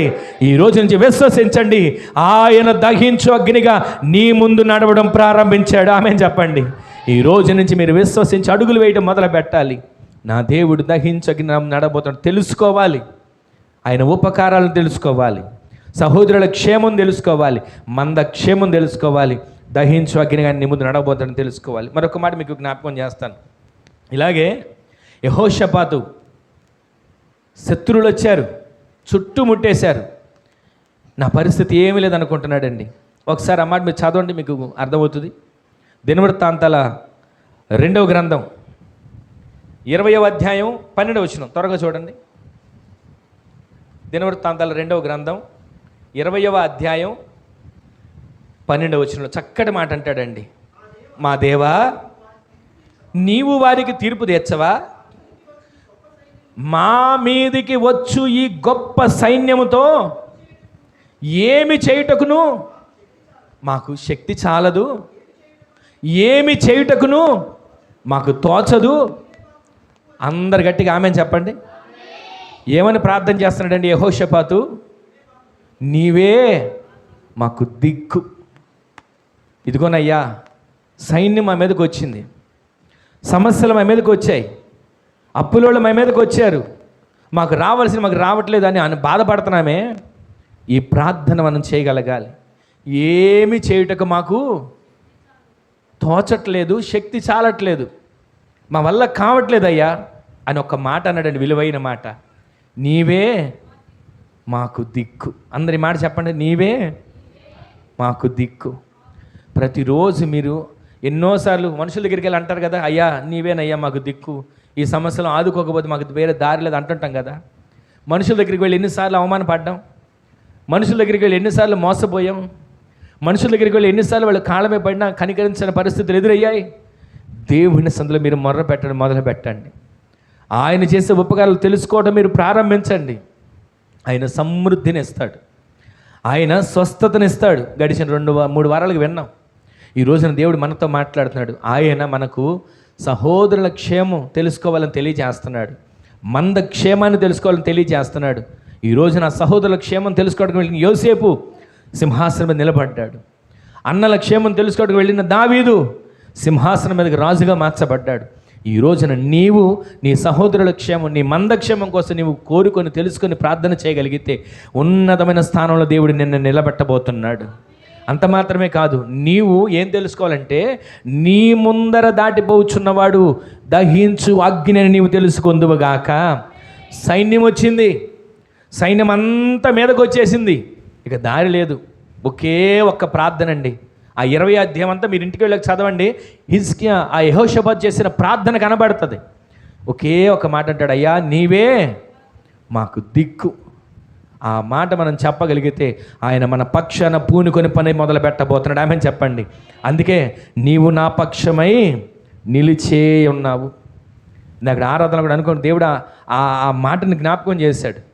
ఈ రోజున నీవు నా పక్షమే నిలుచున్నావు, నా ముందర దహించగినిగా దాటబోతున్నావు, నీవే నాకు దిక్కు అని ఆయన పాదాల మీద మనం పడగలిగితే మన సమస్యలన్నింటి నుంచి మనకు ఒక దారిని దేవుడు కలుగు చేయునుగాక. ఈ రోజున ఎన్నిసార్లు మనల్ని భయపెట్టడానికి సమస్యలను ముట్టడి వేసినా, ఎన్నిసార్లు మనల్ని కృంగదీయడానికి సమస్యలను ముట్టడి వేసినా ఏ మాత్రం భయపడొద్దు. ఆయన సందులో ప్రార్థన ప్రార్థన ప్రార్థన ప్రార్థన ఒకటే మనకి ప్రాకారం, ప్రార్థన ఒకటే మనకి ఆయుధం, ప్రార్థన ఒకటే మనకి ధైర్యం, ప్రార్థన ఒకటే మనకి ఊపిరి. ఆ ప్రార్థనలో మనము అంతము వరకు నిలబడగలిగేటువంటి వారిగా మార్చబడుదుము గాక. ఒకరి వైపు ఆర్థిక సమస్య, మరొక వైపు అనారోగ్య సమస్య, ఒకవైపు ఏ సమస్యలు ఉన్నాయి, కానీ నీవే నా దిక్కు అని ఆయన వైపు తిరగండి. అలా తిరిగిన యెహోషాపాతుకు వెంటనే దేవుడు కార్యాన్ని చేశాడు. కొంచెం ముందుకు వెళ్ళి చూడండి ఆయన చేసిన కార్యం ఎలాంటిదో.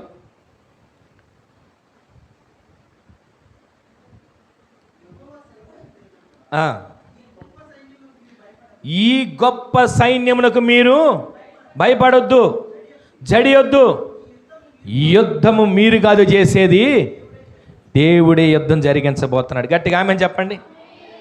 ఒక మాట అంటాడు. తర్వాత కొంచెం ముందుకు వెళ్ళిన తర్వాత, ఈ యుద్ధంలో మీరు పోట్లాడాల్సిన పని లేదు, యూదా వార్లారా, యెరూషలేము వార్లారా, తీర్చి నిలబడండి,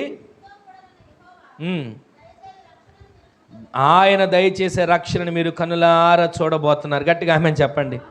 ఈ రోజున ప్రార్థన ఆలకించిన దేవుడు కార్యాన్ని చేస్తాడు. ప్రార్థన ఆలకించిన దేవుడు శక్తి కలిగినటువంటి బలమైన కార్యాలను చేస్తాడు. దానికి వారు ఏమేం చేశారో 20 అధ్యాయాలు మీరు చదవండి. సమయం అయింది, నేను ముగిస్తున్నాను. ఈ రోజున ఈ మాటలు వింటున్న మన జీవితంలో ఎన్నిసార్లు మనం కృంగిపోతున్నాం. ఒక మనిషి ముందు మహిమ కలిగిన దేవుడు నడవడానికి ఇష్టపడుతున్నాడు. ఒక మాట చెప్తాను, జ్ఞాపకం వస్తుంది. ఇలాగేనంటే ఒకసారి ఒక సేవకుడు ఒక చోట మీటింగ్కి వెళ్ళడానికి ఆలస్యం అయిపోయింది, ట్రాఫిక్లో ఇరుక్కుపోయాడు. మీటింగ్కి టైం అయిపోతుంది, వెళ్ళకపోతే సమయానికి రాలేదని ప్రజలు అంటారు, ఆ పిలిచిన కన్వీనర్ అంటాడు. కంగారు పడుతూ ఉండగా ఈలోపు ఒక మినిస్టర్ కారు వస్తుంది. ఆ కారు వచ్చేసరికి అన్నిటికీ దారేస్తున్నారు. ఆ కారు వెనక ఈ కారు కూడా బయలుదేరితే ఎక్కడ ఎంత ఆటంకం లేకుండా సమయానికి వెళ్ళగలిగారు. వాస్తవానికి వెళ్ళే దారి లేదు, కానీ దేవుడు ఆ సమయానికి కారుని తీసుకొచ్చాడు. ఒక సేవకుడి కారు ముందు ఒక మినిస్టర్ కారు వెళ్తుంటేనే అంత స్పీడ్కి వెళ్ళగలిగారే, గమ్యానికి అంత త్వరగా చేరుకోగలిగారే. మరి మనం ఆరాధిస్తున్న దేవుడు మన ముందు దహించోగినిగా నడిస్తే ఏ సమస్య నీ ముందు నిలబడుతుంది? ఏ సమస్య నీ ముందు నిలబడగలుగుతుంది? ఆలోచించండి.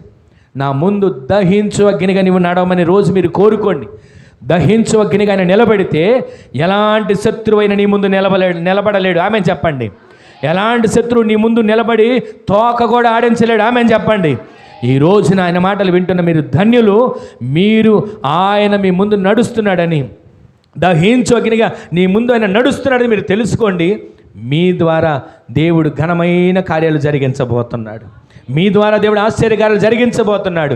మీరు ప్రార్థన చేయడం మొదలుపెట్టండి. నీవే నాకు దిక్కని. ఎవరెవరు ఏ బాధలో ఉన్నారో సమస్యలు నాకైతే తెలియదు, కానీ దేవుని సదులు మీరు మొర్ర పెట్టడం మొదలుపెట్టండి. నీవే నా దిక్కని యెహోషాపాతు ప్రార్థన చేసినట్టు మీరు ప్రార్థన చేయండి. ఇంటికి వెళ్ళిన తర్వాత ఈ 20వ అధ్యాయం చదవండి. ఆయన అద్భుతాలు ఆశ్చర్యకార్యాలు వారి జీవితంలో చేశాడు. ఈ రోజు నుంచి మీ జీవితాల్లో దేవుడు ప్రారంభించబోతున్నాడు. ఏ పని అవ్వట్లేదు అనుకుంటున్నారో, ఎక్కడ ఆటంకంగా ఉందనుకుంటున్నారో, ఏ పనిలో ముందుకు వెళ్ళకపోతాను అనుకుంటున్నారో, ఇదిగో విశ్వసించండి. నీ ముందర దహించగిన నడవబోతున్నాడు. నీ ముందర దహించగిన నడవబోతున్నాడు. నీ ముందర దహించగిన నడవబోతున్నాడు. ఇక నీవు భయపడాల్సిన పని లేదు. జయము నీ కుటుంబంలోకి ఎగరవేయబోతున్నాడు. జయము నీ కుటుంబంలో కలగబోతుంది. ఈ రోజున నీ మాటలు విన్న తర్వాత అయినా ఒక్క క్షణం ఆగి ఆలోచిస్తే ఆయన ఉపకారాలు తెలుసుకోవాలి, సహోదరుల క్షేమాన్ని తెలుసుకోవాలి, మంద క్షేమాన్ని తెలుసుకోవాలి. ఆయన నీ ముందర దాటిపోతున్నాడని నీవు తెలుసుకోవాలి. ఈ మాటలు నీ హృదయాల్లో భద్రపరుచుకునేటట్లుగా ఒక్క క్షణం తల వంచడానికి ప్రార్థన చేసుకుందాం. తల వంచడానికి చిన్న ప్రార్థన చేసుకుందాం. ఒక చిన్న ప్రార్థన చేసుకుందాం. ఎవరికి వారి ప్రార్థన చేసుకోండి. ప్రార్థన చేసుకోండి. ఆయన ఉపకారాన్ని నీవు తెలుసుకోవాలి. ఆయన ఉపకారాన్ని నీవు తెలుసుకోవాలి. ఆయన ఉపకారాన్ని నువ్వు తెలుసుకుంటే సమృద్ధి ఇస్తాడు. ఆయన ఉపకారాలు నువ్వు తెలుసుకుంటే స్వస్థతనిస్తాడు. రెండవదిగా సహోదరుల క్షేమం, సంఘ క్షేమం నువ్వు తెలుసుకోవాలి. ఆయన నిన్ను రాజుగా నిలబెడతాడు, సైన్యాధిపతిగా నిలబెడతాడు. ఆయన నిన్ను ఒక సమూహంలో నిలబెడతాడు. చేసుకోండి, ఒక ప్రార్థన చేసుకోండి. నీ ముందర నడిచేది మనిషి కాదు, నీ ముందర నడిచేది దహించు అగ్ని. బలహీనత ఎంతవరకు ముందు నడుస్తుందేమో, ఆ బలహీనతను సైతం దేవుడు దాటించబోతున్నాడు. సమస్య ఎంతవరకు ముందు నడిచిందేమో, ఆ సమస్యను దేవుడు తరిమి కొట్టబోతున్నాడు. ఒక క్షణం ప్రార్థన చేసుకోండి. ఒక క్షణం ప్రార్థన చేసుకోండి. ప్రార్థన చేసుకోండి. అయ్యా, నా ముందర దహించు అగ్నిగా నీవు నడవ్వా. నా ముందర దహించు అగ్ని నడవయ్యా. ఆయన చేసిన ఉపకారాలు తెలుసుకోవాలి. సహోదరుల క్షేమాన్ని తెలుసుకోవాలి. సంఘ క్షేమాన్ని తెలుసుకోవాలి. నీ ముందర నడుస్తున్న దహించు అగ్నిని నీవు తెలుసుకోవాలి. ఒక్క క్షణం చిన్న ప్రార్థన చేసుకోండి. అవును దేవా తండ్రి ప్రభా, స్తోత్రం ప్రభా. ఇదిగో నాయన తండ్రి ప్రభా, నీకు ముందుగా నడుచువాడు యెహోవా అని సెలవిచ్చిన రీతిగా ప్రభా. అవును దేవా తండ్రి ప్రభా, మా కష్టకాలంలో ప్రభా, మా నష్టకాలంలో ప్రభా, అయా ప్రభా, ఏదైతే ఉన్నామో ప్రభా, మాకు ముందుగా ప్రభా నీవే దిక్కుగా ఉన్నావు కదా నాయన తండ్రి. స్తోత్రములు ప్రభా. అవును దేవా తండ్రి ప్రభా, నీవే మాకు దిక్కుగా ఉండి నాయన తండ్రి ప్రభా, అయా ప్రభా, మాకు ముందుగా నాయన తండ్రి ప్రభా దహించు అగ్ని వలె ప్రభా మా కొరకు నాయన తండ్రి ప్రభా నిలబడిన స్థితికే వందనములు. స్తోత్రములు ప్రభా. అయ్యా, ఏమిచ్చి మీరు తీర్చుకోగలం తండ్రి. స్తోత్రములు ప్రభా. అవును దేవా తండ్రి ప్రభా, నీకు వ్యతిరేకంగా ప్రభా అయ్యా తండ్రి నిర్మింపబడిన ప్రభా ఏ ఆయుధము వర్ధిల్లదని ప్రభా అయ్యా వాగ్దానం సెలవిచ్చిన రీతిగా ప్రభా. అవును దేవా తండ్రి ప్రభా, మీరే ప్రభా అయ్యా ప్రభా సహోదరులేడ మేము ప్రేమను ప్రభా అయ్యా తండ్రి ప్రభా కనపరుచుకుని నాయన దేవా తండ్రి ప్రభా, ఏదైతే ప్రభా అభ్యంతరాలు ప్రభా అయ్యా మా మధ్యలో ఉన్నాయో దేవా తండ్రి ప్రభా, ఎవరి పట్ల అయితే నాయన తండ్రి ప్రభా అట్లు ఉన్నాము దేవా తండ్రి ప్రభా, అయ్యా ఆ సమస్యలను నాయన దేవా తండ్రి ప్రభా అయ్యా మీరే ప్రభా సమాధానం అనుగ్రహించిన ఉన్నారు దేవా తండ్రి. స్తోత్రములు ప్రభా. అవును దేవా ప్రభా, మీకే వందనములు. స్తోత్రములు ప్రభా. అవును దేవా తండ్రి ప్రభా, ఏ మనుష్యుడును ప్రభా నీ ఎదుట నిలవడను ప్రభా వాగ్దానం సెలవిస్తుంది దేవా తండ్రి. వందనములు. స్తోత్రములు స్తోత్రములు ప్రభా. అవును దేవా తండ్రి ప్రభా, మీరే మాకు తోడుగా నీడుగా ఉండి ప్రభా, మేము మీ మీద ఆనుకుని వారంగా ప్రభా అయా ప్రభా ఉండి నాయన తండ్రి ప్రభా ప్రతి ఒక్కరితో నాయన తండ్రి ప్రభా సమాధాన పడలాగిన ప్రభా సహాయం దయచేయండి తండ్రి. స్తోత్రములు ప్రభా. యెహోవా దేవా ప్రభా, నిజమైన తండ్రి ప్రభా వందనములు స్తోత్రములు ప్రభా. అవును దేవా తండ్రి పరలోకమందున ప్రభా యెహోవాను అడిగిన యెడల దేవా తండ్రి ప్రభా పరిశుద్ధ ఆత్మను ప్రభా మీకు అనుగ్రహించిన వాగ్దానం సెలవిస్తుంది దేవా తండ్రి. స్తోత్రములు ప్రభా. అవును దేవా తండ్రి ప్రభా అటువంటి గొప్ప పరిశుద్ధాత్మను ప్రభా మాపై కుమ్మరించు తండ్రి. స్తోత్రం దేవా, మీకే వందనములు స్తోత్రములు ప్రభా. అవును దేవా, మీకే వందనములు స్తోత్రములు ప్రభా. అవును దేవా తండ్రి వందనములు ప్రభా, ఏమి మీరు తీర్చుకోగలం తండ్రి. వందనములు స్తోత్రములు ప్రభా. అవును దేవ తండ్రి ప్రభా, ఇదిగో నాయన తండ్రి ప్రభా ఈ మధ్యాహ్న కాలమందు దేవా తండ్రి ప్రభా ఎవరు ప్రభా ఏ కష్టములు దేవా తండ్రి ప్రభా అయా తండ్రి ప్రభా ఏ బాధలతో ప్రభా అయా ప్రభా ఈ సన్నిధిలో నీకు ప్రార్థన చేయుచున్నారు ప్రభు. విను తండ్రి. స్తోత్రములు ప్రభా. అవును దేవా ప్రభా అయా తండ్రి వారి కష్టములు ప్రభా వారి నష్టములు ప్రభా ప్రతి ఒక్కటిని తండ్రి ప్రభా అయా మీరే ఉండి ప్రభా అయా దహించు అగ్ని వలె ప్రభా నీ ఉండి ప్రభా ప్రతి ఒక్క దానిని దేవా తండ్రి ప్రభా తొలగించులాగన ప్రభా మీరే సహాయం దయచేయం తండ్రి. స్తోత్రములు ప్రభా. అవును దేవా భయపడకుడి నాయన తండ్రి జడియకుడి అని ప్రభా అయా ప్రభా నీ వాగ్దానం సెలవిస్తున్నగా ప్రభా మీకే వందనములు స్తోత్రం ప్రభా. అయా యుద్ధం జరిగించేవాడు యెహోవా అని సెలవిస్తున్నావు కదా తండ్రి. స్తోత్రములు ప్రభా. అవును దేవా తండ్రి ప్రభా అయా నాయన తండ్రి ప్రభా దావీదు మహారాజుకి నాయన తండ్రి ప్రభా చిన్న బాల్యంలోనే దేవా తండ్రి ప్రభా గొల్యాతుని ప్రభా అయా ఏ రీతిగా నాయన తండ్రి ప్రభాని సంహరించడానికి దేవా తండ్రి ప్రభా సహాయం దయచేసి ఉన్నావు దేవా తండ్రి ప్రభా. అటు రీతిలో ప్రభా అయా బిడ్డలం ప్రభా నీ యొక్క బిడ్డలం తండ్రి ప్రభా అయా ప్రభా ఈ రీతిలో దేవా తండ్రి ప్రభా మేము ఉండగా నాయన తండ్రి ప్రభా ఈ స్థితిలో మా స్థితులను బట్టి ప్రభా అయా మీరే ప్రభా ఈ దావీదు మహారాజుకి ప్రభా తోడై ఉన్న తండ్రి ప్రభా మాతో కూడా ఉండమని వేడుకుంటున్నాం తండ్రి. స్తోత్రములు ప్రభా. అవును దేవా తండ్రి ప్రభా అయోగ్యులు భాగ్యము దేవా తండ్రి ప్రభా అయినా దేవా తండ్రి ప్రభా మీ యొక్క రక్తంలో ప్రభా మమ్మల్ని శుద్ధి చేస్తున్నందుకు వందనములు స్తోత్రములు ప్రభా. అయా విత్తున ప్రభా వాక్యమునకపై మీకే వందనములు స్తోత్రములు ప్రభా. అది మా మనసులలో ప్రభా ప్రతి ఒక్కరి మనసులలో దేవా తండ్రి ప్రభా అది ఫలించి వృక్షం వలె ఉండడానికి సహాయం దయచేయమని ప్రభా. అయా వాక్యమును దేవా తండ్రి ప్రభా మరింతగా నాయన తండ్రి ప్రభా ఫలించి నాయన తండ్రి మరి ఇంకో కొత్త విత్తనములు ప్రభా మేము నాటడానికి ప్రభా అయా మీరే సహాయం దయచేసి ఆశీర్వదించమని ప్రభా యేసు పరిశుద్ధ నామములో అడిగి వేడుకుంటున్నాను పరమ తండ్రి. ఆమేన్. మహిమగల మా తండ్రి, మరొకసారి మీ పాదాల చెంతకు చేరుతున్నామయ్యా.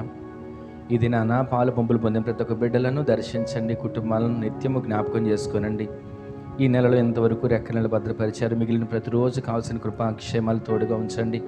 ఎవరెవరు బలహీనలుగా ఉన్నారో నాయన ఇదిగో సమస్యలు ఉన్నారో వారికి నాయన ఈ దినాన్ని మీరు మాట్లాడుతూ వచ్చారు. నీ ముందర నడుచువాడు నీ దేవుడని యెహోవా అని తెలుసుకోవాలని తండ్రి. ఇదిగో నాయన మీరు నడుస్తున్నారని ప్రతి వారు గుర్తెరిగి నాయన ఇదిగో వారికి మీరు ముందుగా నడుస్తున్నప్పుడు వారి సమస్యలు, ఆటంకాలు, ప్రమాదాలు, అపాయాలు ఇవన్నిటిని దాటించి క్షేమకరమైన మార్గాల్లో బిడ్డలు నడిపించండి తండ్రి. ఇదిగో నాయన నీవు చేసిన ఉపకారాలు తెలుసుకోవాలని, మీరు చేసే కార్యాలను తెలుసుకోవాలని, సంఘక్షేమాన్ని సహోదరుల క్షేమాన్ని తెలుసుకోవాలని తండ్రి. ఇదిగో నాయన నిత్యము నీవు మమ్మల్ని దాటిపోతున్నావని తెలుసుకోవాలని మీరు తెలియజేస్తూ వచ్చిన ప్రతి ఒక్క మాటను బట్టి నీకు వందనాలు చెల్లిస్తున్నాం. ఎంతమంది బలహీనలు ఉన్నారో వారిని మీరు ముట్టి స్వస్థపరచండి.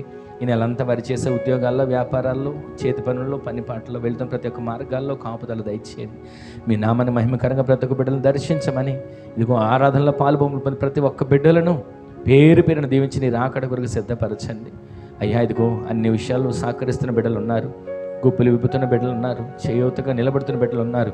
ప్రతి ఒక్కరిని వారి కుటుంబాలను నీ కనికన కలిగిన బాహునీళ్ళు భద్రపరచమని కార్యాలు చేసి మీరు మహిమను పొందండి. చంటి బిడ్డలు మొదలుకొని వృద్ధాప్యులు ఉన్న వారందరి కొరకు మంచి ఆరోగ్యాన్ని, దీర్ఘాయుష్ను దయచేయండి. ఘనత, మహిమ, ప్రభావం మీకు ఆరోపిస్తూ నజరేయుడైన యేసుక్రీస్తు పరిశుద్ధమైన శక్తి గల నామంలో స్తుతించి ప్రార్థించి అడిగి వేడుకొని పొందుకొని ఉన్నాము తండ్రి.